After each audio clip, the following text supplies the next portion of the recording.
मेरी बेटी का कैरेक्टर। राधिका की मां का पहला बयान। गोलीकांड के वक्त मां कहां थी? गुरुग्राम की टेनिस खिलाड़ी राधिका मर्डर केस में उनकी मां का पहला बयान आ गया।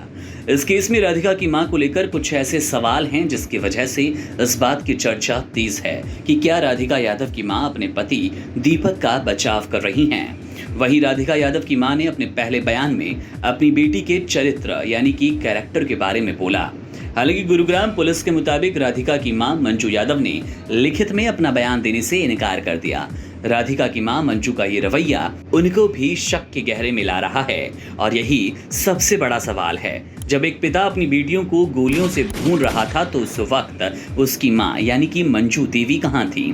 राधिका मर्डर केस का सच फिलहाल कई सवालों की परतों के नीचे छिपा है, जो कि जांच के जरिए धीरे धीरे सामने आएगा। वहीं भले ही राधिका की मां मंजू देवी ने लिखित में अपना बयान ना दिया हो, लेकिन उन्होंने जो कुछ कहा वो जान लेते हैं। इस बयान में राधिका की मां ने उनके कैरेक्टर के बारे में बताया।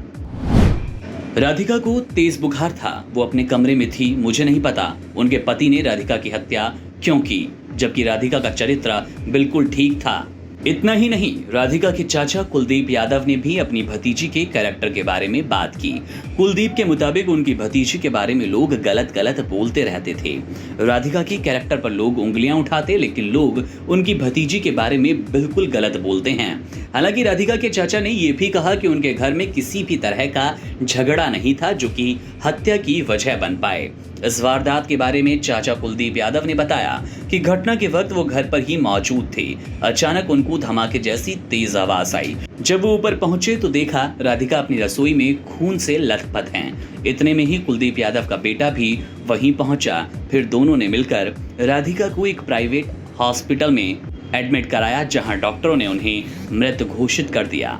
वहीं पुलिस की एक एफआईआर के मुताबिक राधिका के पिता दीपक यादव ने भी अपने बयान में कहा कि उनकी बेटी के कैरेक्टर पर लोग सवाल उठाते, लेकिन लोगों की ये बातें पूरी तरह गलत है। वहीं जहां तक राधिका के भाई धीरज की बात है तो घटना के दौरान वो घर पर नहीं थे। वो प्रॉपर्टी डीलर का काम करते हैं और उस वक्त वो अपने ऑफिस में थे। गुरुग्राम की दिल दहला देने वाली इस घटना के बारे में आपकी क्या राय है?